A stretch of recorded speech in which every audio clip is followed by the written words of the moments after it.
Hey everybody, Biggie. This is Cooking with Biggie. It's my first video on this channel. We're going to do a whole bunch of them over the summer. A little bit about me quickly. I was in the restaurant and saloon business for 27 years, owned a small fleet of them. Really know how to do this stuff well. I'm retired now, and I want to do something that can help other people and just really enjoy good food. Where I live, we had about 48 inches of snow this year.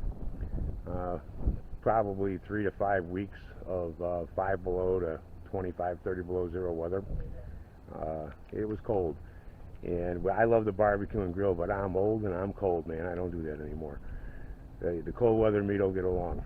So, however, I did my Blackstone, and I covered it up like we all do, and put it away for the winter. But I used a trick that I used in the food business. As you can see here, we still have snow cover. A little chilly today. It's about 41 degrees, but next week we've got some really great weather, and I can't wait to get back out on the deck here and do some work on the grills. I have the trifecta, of course, and a smoker in the back in my garage, but everything stays out all winter here where I live. I'm just out of space in my garage and stuff, so everything gets covered up and buckled up for the winter.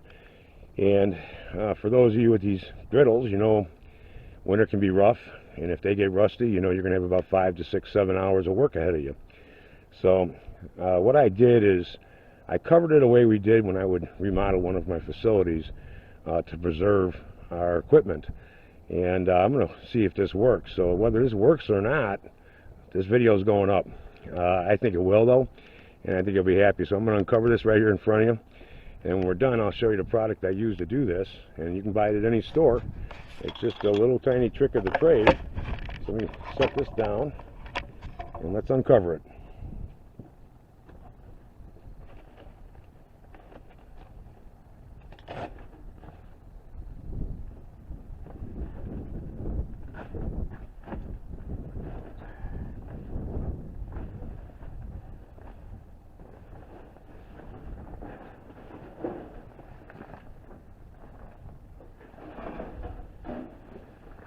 A really good cover is worth the investment, and having one of these doohickeys is probably the best money you'll spend to protect your grills.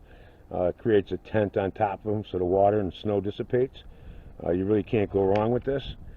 You know, I would suggest you buy one, or you can use a basketball as well, but you do have to have it on there. So let's see what happened here. Take off the cover, slide it back. Please, I really don't want to work on this thing for all these hours. And wow, check this out, guys. Look at that. So what I put on here, really nothing special. Look at the grill. Not an ounce of rust, completely protected, 48 inches of snow, 5 to 25 below zero weather. Absolutely amazing. So what I'm going to show you, let me go grab this over here.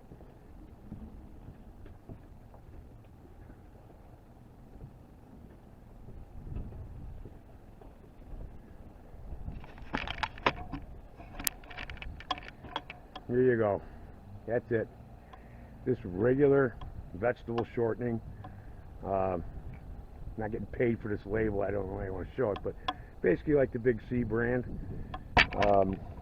This white vegetable shortening is all it is. Here, take a look. Nothing to it. And I slathered it all over the place. And I mean, I slathered it everywhere. I slathered it on the sides. I made these wind blocks when I'm out here on the deck out of some 1/8 inch steel. That stops the wind from hitting them, and keeps the temperature up as well. Well, I didn't coat those, and you see what happened there? Those rusted. That side rusted where I didn't coat it, so the water did get into that, but boy, look at this grill. Or this griddle, I should say. Look at that. This thing is absolutely beautiful. There is not a mark anywhere on this. So what I'm going to do, Now we know that this thing is working perfect. I'm going to see if the propane's got enough in there. And I'm going to fire it up, melt it off, and I'm just going to reseason it. Let's see if we have enough. Yes, we do. I'm going to crank it up.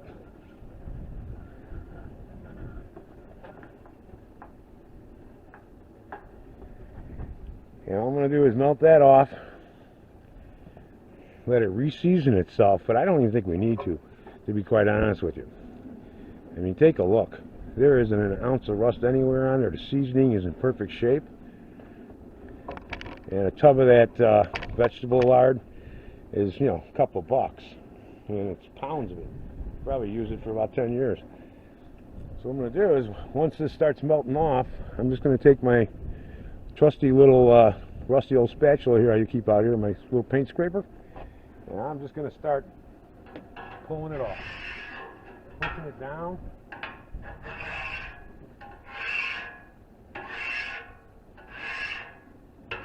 Sending it out, otherwise I'll be here for a week letting that burn off.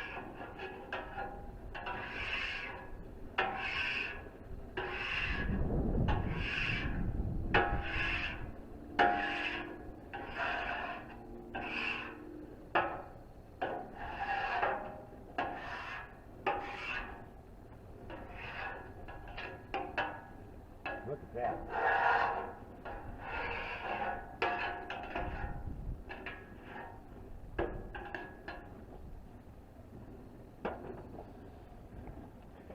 Real quickly, you can see this thing is actually already seasoned. It's seasoned from last year. It is solid. It is black. Look at that. How impressive is that, huh? So guys, girls, moms and dads, sisters and brothers, and all you others, this is the way you put your griddle away for the winter. A bunch of vegetable lard, coat it, the sides, tops. I did the tops, I did everything.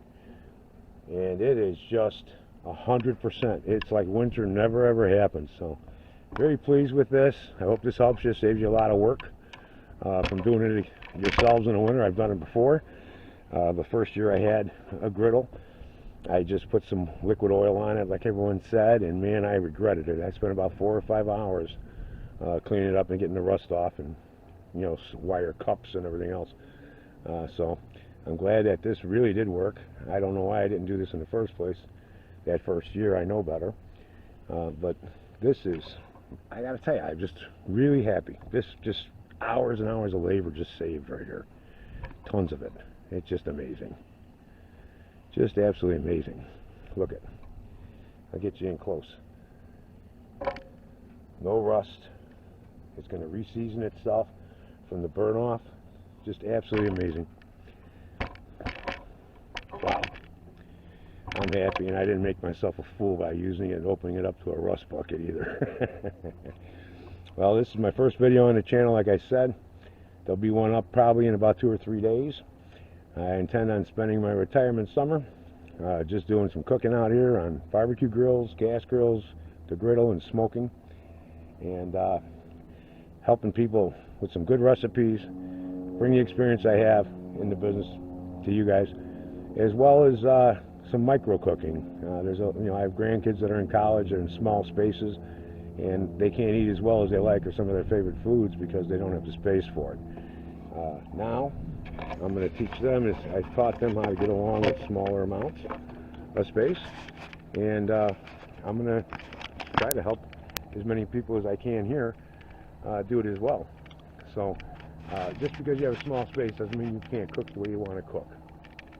You can always cook the way you want to cook. That's one thing I've learned in life. So with the right small appliances, you can have the same meals you have in a restaurant without a problem.